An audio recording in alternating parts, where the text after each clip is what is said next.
I want to get Woody's opinion on this mainly. But what do Okay. you think about a research paper just came out saying CEOs in the United States, their salary is 350 times that of the average worker. What do you think about that?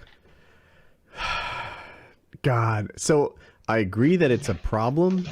I don't have the solution. I think what happens with CEO pay is it's based on their peers, right? So they look at the size of the company, maybe the performance of the CEO, and they try to pay him the going rate for CEOs, for a company that size. I don't think, it doesn't seem like government caps on CEO pay is the right way to do it. It should be free market, but the free market doesn't seem to be working in that they're earning more than they're worth. The difference between a top CEO and they're often not being paid in relation to their performance. It's like they found this Kurt Vonnegut described money river where they go in the back, and once you know where it is, you can just go and get more anytime you want. It's so much easier to make money when you've hit a certain class in society than it is to get there. I don't know I have the solution, but it's This kind of bullshit. segues into my next one. Like, obviously, there's a big thing about raising minimum wage. And you have people on both sides of it. You have people that it's going to lose jobs, it's going to cut jobs, and you have other people It that are is. saying well, it's going to help people make a livable wage. And And would. I'm going to put it out like this: you have McDonald's. What did they have last year? $5 billion worth of profit. How can they not afford $2 extra on the hour? So let's say their job is to maximize profit, right? And it is. That's their deal. Yeah. They're supposed to maximize profit. If I make employees more expensive than machines, I'll get machines. That's what McDonald's will do. And if you look at the job that the employees are doing, French fries are my favorite example, right? They put the thing in, it measures it for some amount of times, it beeps, and then some dude takes it and dumps it on the thing. That can be automated. The little fry dipper pourer person, that can totally be an automated thing. The But- whole thing can be automated. But here's the fact is, if you automate things, like say driving, for example, the Google has a car that can drive itself. You saw seen it, right? Yeah. If that technology is allowed to advance, you lose 30% of the job market. Because 30% of the job market is transportation, truckers driving to and from places, people driving ambulances, people driving buses. You put the economy in a collapse because of that car. No, You have to draw a line somewhere. that's not true. So for example, let's say that we're in an ancient village, right? And the way that we catch fish is we throw spears in the water. We throw spears in the water and we try to catch fish. And then Wings of Redemption comes along and invents a net, right? So now, because Wings of Redemption is so good at catching fish, he puts 7 people out of work. Wings of Redemption, with his net technology, can capture the amount of fish that it previously took 8 people to do with spear technology. So what happens to those other 7 people? Are they just out of work and out of luck and sitting around on their hammocks? No, they go into new jobs. They become hut builders. They become, farmers and things like that. But see, that's a smaller scale. But let's imagine that there's trucks that can drive cargo by themselves across country, and ambulances and buses and whatever. Everybody that needs to drive is now a machine. It's an automated vehicle that has a better track record than humans, which it would be, because it doesn't have to Could be be, perfect. right, It right. just has to be better than me and you. Yeah, that Walmart truck driver just has fucked up Tracy Morgan and killed his rider buddy. Yeah, it just got to be better than me or you. Where does 30% of the population? What is that? That's 100 million people, 90 million people. Seems wrong. I don't really think that 1 in every 3 employees is a truck driver, but carry on. It's millions of people. They instantly have to get another job.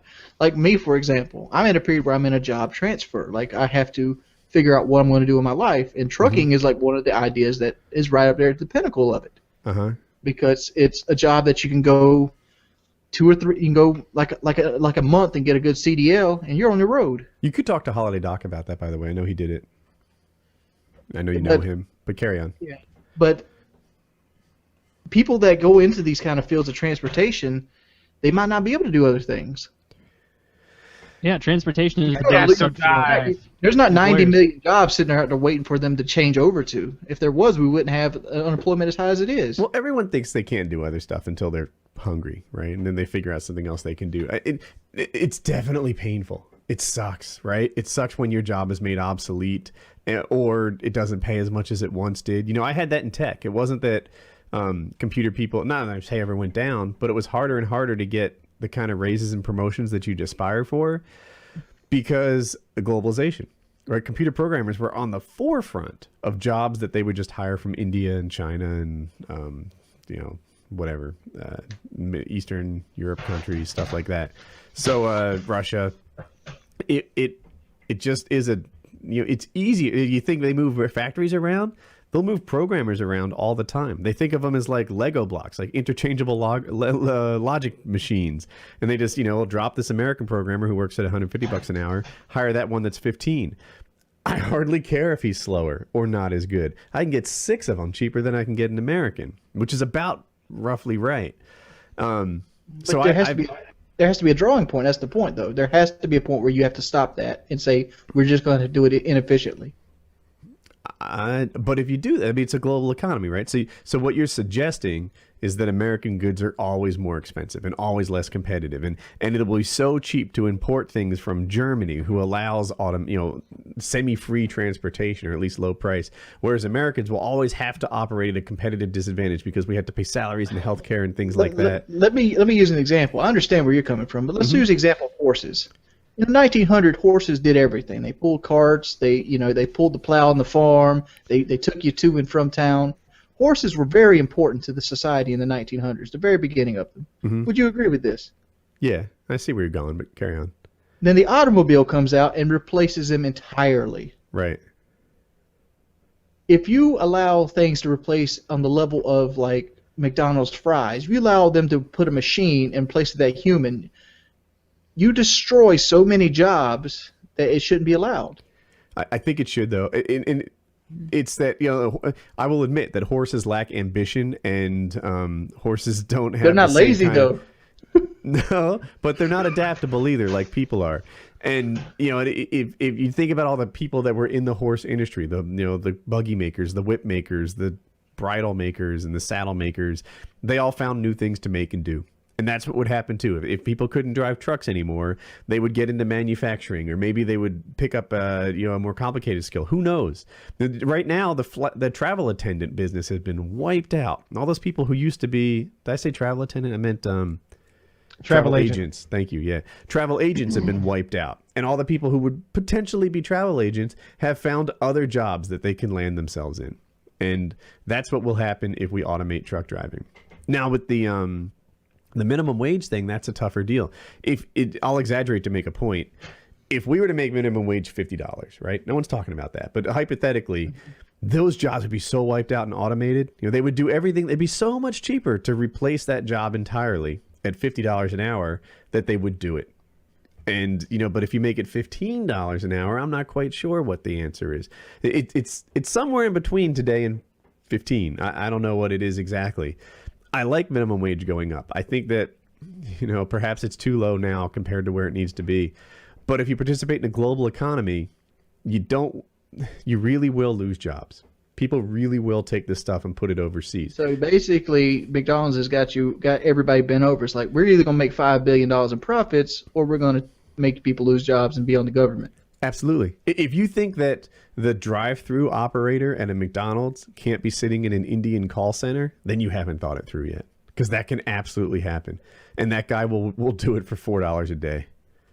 Would raising minimum wage help anything, or would it just, after a couple of months, all the companies in the area would readjust their prices to meet the new norm of income, So they would just readjust, and then it would be the same difference. I hear you. I think, who it would help is the people making minimum wage that didn't lose jobs, right? You're right. Prices could go up slightly, but, the minimum wage is only a slight piece of the cost of an object. And people at the minimum wage would be doing slightly better, and everybody else would be doing slightly worse until it found, where it balanced again. And that's what it is. It's to stop people making the minimum wage from doing as bad as they could be. The employer has a lot of power in this situation. And the minimum wage protects the employees to some extent. I do like the idea of raising it. I just don't know what it should be. And another way to do it. It's not Mrs. Nerd wages, Talk. All someone is doing is working at Arby's. I'm sorry. There's no reason to raise it.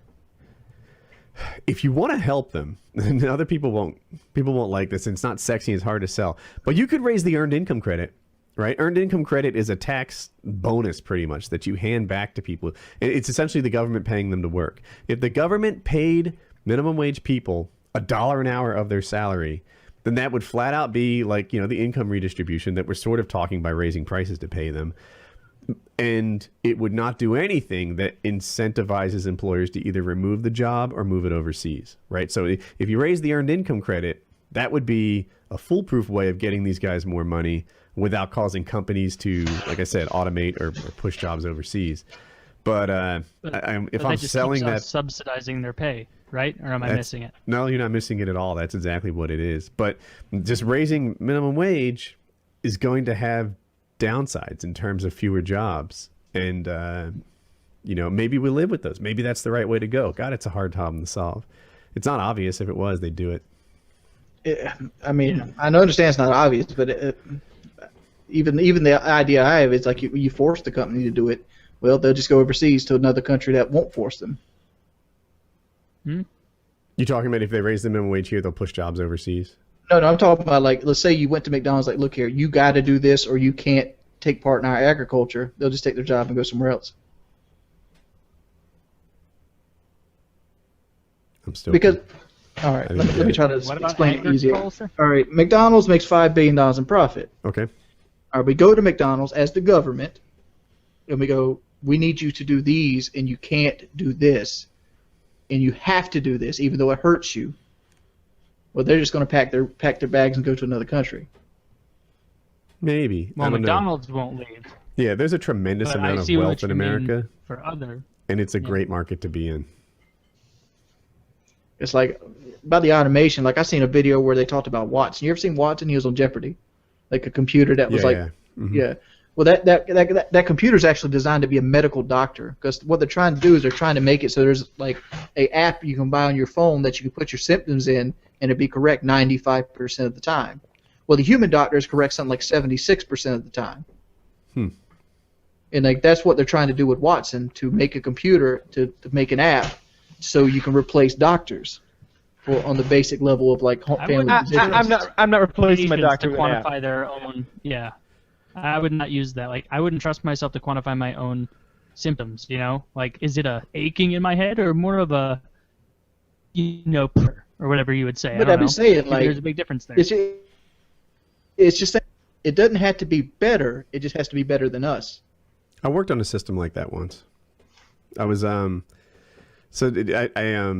I was in this group called Tools in IT, and what we did is we called it supporting support. So the support people, customers would call them and ask them questions, and we built a knowledge base for them, or we implemented it. And the original people that built it were targeting the medical field. So essentially what you do is you type in your problem, and then it would look through all the answers that it had in the database. And every time you solved a problem, you either had to like say how you solved it, or link to the entry in there that solved it the first time, right? So some entries would get really popular, like this particular thing solved the problem 1,000 times, and if it was new, you'd enter it. And while we used it for solving software problems, other doctors used it for solving medical issues, and it just became this database or knowledge base of enter your symptom, find your problem. I mean, isn't that what pretty much doctors do nowadays? Because like my brother, when he was in the military, if you came to him with something he didn't know, he would just pop it into, like, he had like a laptop in the tent, and well, it wasn't a WebMD, it was kind of like an encyclopedia program. He would pump in the symptoms, and it would bring up everything that had those symptoms, and he would just look through those and try to figure out which one you had. Like, that was, like, if common shit they know right off the top of your head, like spider bites and stuff they see commonly, but pretty much it's the same thing. You're just diagnosing yourself instead of somebody else diagnosing you. I wonder how often real doctors do that. Like I had one time I had a rash, and I think it was actually the same thing that Kyle had a couple of months ago around the turtle incident. And what'd you say? What did you have? I forget, rosea something. No. I had the one that was related to the fever blisters. Maybe it was different. I've never had a fever blister, but anyway. Yeah. I had a rash on like my rib cage and stuff, and she actually came back with a printout saying this is what here it is. We found it. Look at this. You got a rash and it's popping up all over the places. It kind of spares the face and the palm of your hands and this and that. It's like, yeah, it's kind of funny that I've got a rash and like a little quarter-sized dots over a lot of me, yet 0 on my face. Like that, it seemed like there's enough surface area that there should have been something. And she nailed it. And then it didn't occur to me till later. Like, did she Google that shit? Like, why'd she have a printout explaining it that she came back like, with? literally, she was just a middleman in your case. Like, if you seen that paper without her, you could have diagnosed it yourself. I had a shot at it. I wouldn't trust myself to diagnose anything based on a picture. Yeah, there's obviously that, but the fact is, like, it might become successful. People didn't trust automobiles when they first came out. People didn't trust airplanes when they first came out. Get in a thing that throws me across the country in 2 hours? Fuck that. He's not wrong. Yeah. Yeah. Huh. I mean, like, every job can be automated if you don't stop it. At some point, you have to put your foot down. I like that. What did Our they robot believe? overseers will take care of us. What did they used to believe about that, like how fast you can go in the 60 olden or days, like something, with yeah, trains and planes? Like, a man cannot go 60 miles an hour for any extended period of time. Like, how could you think that? America still can't do it. He drives a What if that were Chrysler. true? What if that were true? You just How 45 awful seconds would at that 60 be? miles If an you hour were and just you just combust. you're going 7 and you're just like ah. Suddenly it's that scene from the end of Raiders of the Lost Ark where your skin melts off and Just like their You faces just turn have to to wax. start wailing in pain at like 35 as Marco, you get